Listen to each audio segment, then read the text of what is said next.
Hello friends, welcome to Agri Empire. यहाँ देखो, यहाँ पर आज हम बात करेंगे इस वीडियो में एग्रीकल्चर एंड हॉर्टिकल्चर। ठीक है, दोनों ही हम सब्जेक्ट कोर्स के बारे में आज बात करेंगे, कौन सा आपका बेस्ट होने वाला है। ठीक है, गवर्नमेंट जॉब्स के बारे में बात करूंगा, प्राइवेट जॉब्स के बारे में बात करूंगा, सैलरी कितनी रहेगी गवर्नमेंट में, प्राइवेट में कितनी सैलरी, हायर स्टडी के लिए आप क्या कर सकते हैं, MSc MBA, ये सारी चीज़ें बात करेंगे। कौन से फील्ड में ज़्यादा स्कोप है, सबसे इम्पोर्टेंट कौन सा कोर्स हमें करना चाहिए, कौन सा कोर्स बेटर है। ठीक है, ये उन सभी स्टूडेंट के लिए भी होगा जिन्हें अभी हॉर्टिकल्चर या फिर एग्रीकल्चर अलॉट हुआ है, या फिर वे स्टूडेंट जो अभी 12th के बाद एग्रीकल्चर फील्ड में जाना चाहते हैं। ठीक है, दोनों स्टूडेंट के लिए यहाँ पर ये वीडियो है, वो दोनों इस वीडियो को देख सकते हैं। ठीक है, अब यहाँ पर हम बात करते हैं आपका देखो क्या करेंगे। सबसे पहले BSc एग्रीकल्चर का यहाँ फुल फॉर्म जानते हैं, तो bachelor of science in agriculture इसका फुल फॉर्म होता है। हॉर्टिकल्चर की बात करें तो bachelor of science in horticulture इसका फुल फॉर्म हो जाता है। ठीक है, ये क्या है, दोनों UG कोर्सेज हैं, यानी कि अंडर ग्रेजुएट कोर्सेज माने जाते हैं। ठीक है, दोनों की यहाँ पर 4 साल यहाँ पर आपको कोर्स करना पड़ेगा, दोनों 4 साल के होते हैं।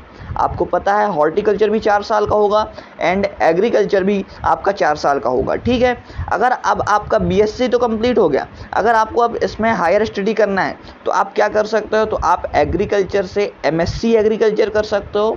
ठीक है, या फिर आप हॉर्टिकल्चर से MSc हॉर्टिकल्चर भी कर सकते हो, या फिर अगर आपको MSc एग्रीकल्चर से करना है तो आप हॉर्टिकल्चर BSc करने के बाद MSc एग्रीकल्चर से भी कर सकते हो। ये इंपॉर्टेंट थी, ये कोई यूट्यूबर आपको नहीं बताएगा, कोई भी सर आपको नहीं बताएगा, पर मैं इस वीडियो में आपको सारी चीज़ें बताऊंगा।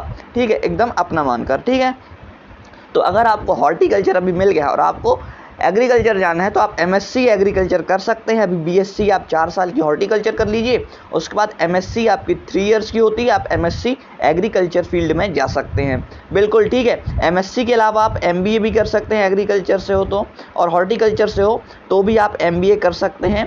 ठीक है, ये PG कोर्सेज में आ जाते हैं, यानी कि पोस्ट ग्रेजुएट। ठीक है, UG के बाद PG कोर्स होता है, उसमें MSc ये सब आता है, MSc MBA। ठीक है, अब जॉब स्कोप की बात करें तो दोनों ही आपके बेटर हैं। अभी जो कोरोना आया था ना, उसमें यहाँ पर बहुत ज़्यादा जो है इन दोनों कोर्सेज ने, इन दोनों यहाँ पर सब्जेक्ट ने यहाँ पर GDP में सहयोग दिया था। ठीक है, गवर्नमेंट का बहुत ही अच्छा है, दोनों ही अच्छे हैं। ठीक है, दोनों ही अच्छे कोर्सेज हैं। अब यहाँ पर गवर्नमेंट जो है जॉब्स की बात कर लेते हैं, और प्राइवेट जॉब्स की बात करूँगा, और स्टार्टअप की भी बात करूँगा, आपका क्या क्या है। ठीक है, और कौन से कोर्स में एग्रीकल्चर वाला एलिजिबल रहता है, कौन से कोर्स में जो है हॉर्टिकल्चर वाला एलिजिबल रहता है, ऐसे कौन से एग्ज़ाम्स हैं जिनमें ओनली एग्रीकल्चर वाले स्टूडेंट डाल पाएंगे, और ऐसे कौन से एग्ज़ाम्स हैं जिनमें ओनली हॉर्टिकल्चर वाले एलिजिबल रहेंगे। ठीक है, ये भी आज इस वीडियो में हम बात करेंगे। अब गवर्नमेंट जॉब्स की बात करता हूँ जो कि निकलती हैं गवर्नमेंट की तरफ से। तो आप देखो, पहला KVK, ये सारे अगर आपको जॉब्स यहाँ याद रखने हैं तो आप इनको कॉपी में नोट करते चलना। ठीक है, पहला हो गया KVK, NABARD हो गया, national bank of agriculture rural development. ठीक है, HDO हो गया, NCCL हो गया, NSCL हो गया। ठीक है, IBPS AFO हो गया। ठीक है, IBPS AFO ना, इसकी हर साल यहाँ पर जॉब निकलती है, 80,000 इसकी सैलरी होती है, स्टार्टिंग सैलरी। ठीक है, इसको जो है एग्रीकल्चर एंड हॉर्टिकल्चर दोनों वाले डाल सकते हैं। अभी जो मैं आपको जॉब बता रहा हूँ ना, अभी KVK, NABARD, HDO, NSCL, IBPS AFO, ये वाली जॉब बता रहा हूँ ना, जब अभी बताते रहूँगा 2-3 मिनट तक, वो सारे एग्रीकल्चर एंड हॉर्टिकल्चर दोनों वाले स्टूडेंट ही यहाँ पर उसको फिल कर पाएंगे, दोनों ही एलिजिबल रहेंगे इन सब जॉब्स के लिए। ठीक है, उसके बाद कुछ ऐसी जॉब्स बताऊँगा जिसमें एग्रीकल्चर वाले बस एलिजिबल रहेंगे, फिर उसके बाद कुछ ऐसी जॉब्स बताऊँगा जिसमें सिर्फ हॉर्टिकल्चर वाले एलिजिबल रहेंगे। ठीक है, तो NSCL पहुंच गए, फिर PO हो गया, क्लर्क हो गया, UPSC की एग्ज़ाम की तैयारी कर सकते हो आप after BSc agriculture, after BSc horticulture, state PSC की तैयारी कर सकते हो। ठीक है, और ये सब है ना, ये दोनों ये जो कोर्सेज ये जॉब्स बताई ना मैंने, इसमें हॉर्टिकल्चर एंड एग्रीकल्चर दोनों वाले ही बच्चे एलिजिबल रहेंगे। अब ऐसी जॉब्स की बात करते हैं जिसमें सिर्फ एग्रीकल्चर वाला ही एलिजिबल हो, एग्रीकल्चर वाला स्टूडेंट ही एलिजिबल हो। ठीक है, तो ऐसी कौन सी जॉब्स हैं, तो इफ़को की तरफ से आती हैं आपकी ऐसी जॉब। ठीक है, इफ़को से जो तरीके से जो जॉब निकलती हैं वो सिर्फ एग्रीकल्चर वाला ही डाल पाएगा, NFL एग्रीकल्चर वाला बस डाल पाएगा, FCI food corporation of India. ठीक है, ये भी एक जॉब है, इसमें भी सिर्फ एग्रीकल्चर, और क्रबिको। ठीक है, ये 3-4 ऐसी जॉब है जिसमें सिर्फ एग्रीकल्चर वाला ही एलिजिबल रहता है।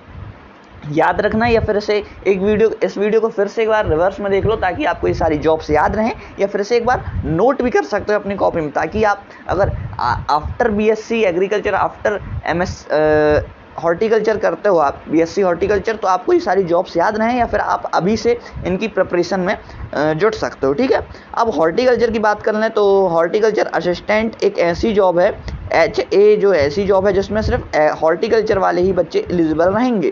ठीक है, SHDO एक ऐसी जॉब है, सीनियर हॉर्टिकल्चर डिपार्टमेंट ऑफिसर। ठीक है, ये ऐसी जॉब है जो आफ्टर MSc हॉर्टिकल्चर वाला बच्चा ही जिसने BSc हॉर्टिकल्चर MSc हॉर्टिकल्चर से किया होगा वही इस जॉब के लिए एलिजिबल रहेगा। ठीक है, ये इंपॉर्टेंट थी, और अभी लगभग पिछले साल 2023 में ही आपकी यहाँ पर कौन सी जॉब आई थी आपको पता होगा। अगर आप एग्रीकल्चर से थोड़ा यहाँ पर मेरे चैनल से आप जुड़े हुए हैं तो आपको पता होगा, RHEO की यहाँ पर पिछले साल ही आपकी यहाँ पर जॉब आई थी। ठीक है, ये स्टेट जॉब है और इसमें बहुत सारे बच्चे ने यहाँ पर फॉर्म फिल किया था। हॉर्टिकल्चर एंड एग्रीकल्चर दोनों वाले ही बच्चे ही इसमें एलिजिबल रहते हैं। ठीक है, दोनों ही आप डाल सकते हैं। अब बात करते हैं आपका सबसे इम्पोर्टेंट कि कौन सा कोर्स यहाँ पर बेटर होगा आपके कोर्स करने के लिए, है ना। तो इसकी बात हम बाद में करेंगे, पहले बात कर लेते हैं प्राइवेट की। पहले इन सब की क्यों बात कर रहा हूँ, आपको इस चीज़ के एडवांटेज भी तो पता चलने चाहिए कि आपका कौन सा कोर्स अच्छा है। उसके अकॉर्डिंग तो आप यहाँ पर 4 साल दोगे ना आपने, मतलब आप कोई भी चीज़ में 4 साल दे रहे हो तो बिना सोचे समझे तो नहीं दोगे, आपको सारी चीज़ें इसके बारे में पता होनी चाहिए। ठीक है, तो अब आफ्टर अगर आपकी गवर्नमेंट जॉब में मान लो बात जॉब नहीं लगती है तो आप प्राइवेट सेक्टर में भी जा सकते हो। सीड वाली कंपनी होती हैं, फर्टिलाइजर्स कंपनी होती हैं, ये सारी चीज़ें ऐसी रहती हैं जिनमें आप प्राइवेट में जा सकते हो।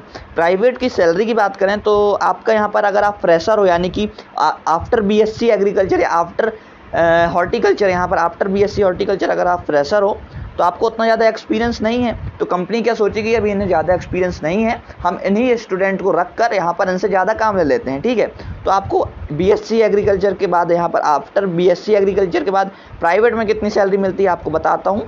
तो 20 से 30 के आपकी यहाँ पर मिलती है आपको प्राइवेट में, अगर आप आफ्टर BSc एग्रीकल्चर आप प्राइवेट में जाते हो। ठीक है, और अगर आपको एक्सपीरियंस हो गया है तो आपको 30K से 1 लाख यहाँ पर आपको सैलरी मिलती है। अगर आप एक्सपीरियंस हो गए हो, PhD हो गया आपका, ये सब MSc हो गया है, ये सारी चीज़ें हो गई हैं आपकी, तो आप बहुत ज़्यादा एक्सपीरियंस वाले बंदे हो गए हो, तो आपको 30,000 से 1 लाख तक की सैलरी ओनली प्राइवेट सेक्टर में मिलती है। तो आप सोच सकते हो। ठीक है, after agriculture, after BSc agriculture.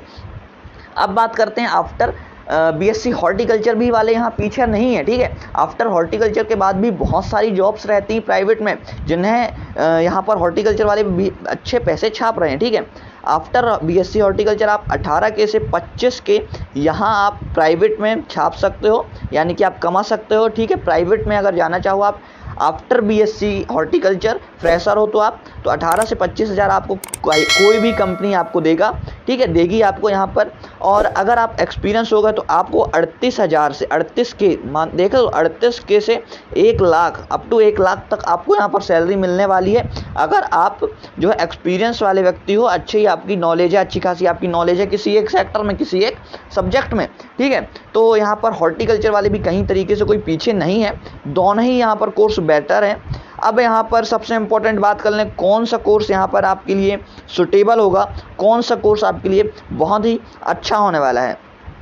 तो यहाँ की बात करें तो दोनों कोर्स ही मेरे अकॉर्डिंग तो अच्छे हैं। देखो साफ यहाँ पर मोटा बात करें तो कुछ जॉब्स ऐसी हैं जिसमें आप सिर्फ एग्रीकल्चर वाले एलिजिबल हैं, कुछ जॉब्स ऐसी हैं, ठीक है, कुछ जॉब्स ऐसी हैं जिसमें सिर्फ हॉर्टिकल्चर वाले एलिजिबल हैं। ठीक है, तो ये दोनों इंपॉर्टेंट हो गया। अब सैलरी की बात करें तो लगभग उतनी ही सैलरी दोनों को ही मिलती है।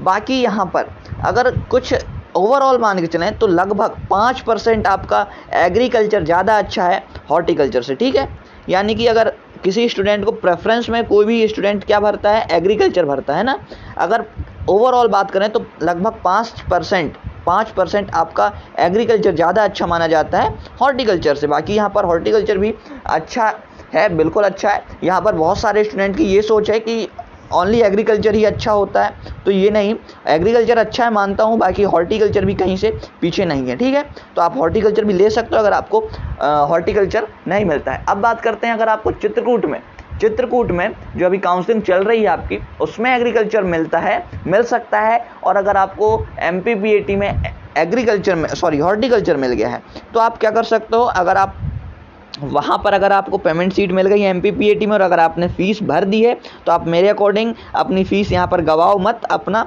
आप हॉर्टिकल्चर कर लो। बिल्कुल बहुत अच्छा कोर्स होता है हॉर्टिकल्चर भी।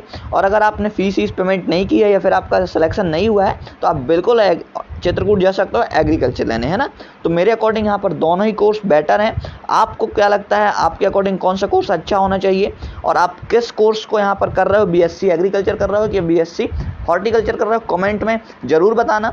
और आपके जो भी डाउट आते हैं आप कमेंट कर सकते हैं। तो मिलते हैं फ्रेंड्स ऐसे ही इंपॉर्टेंट वीडियो के साथ, और आप वीडियो को एक लाइक और चैनल को सब्सक्राइब जरूर कर देना, और अपने दोस्तों के साथ भी शेयर कर दो जो अभी अभी BSc एग्रीकल्चर या हॉर्टिकल्चर में एडमिशन लिए हैं, ताकि उन्हें ये सारी चीज़ें की यहाँ पर नॉलेज हो जाए और वो एक अच्छी तरीके से हर चीज़ की प्रिपरेशन कर सकें।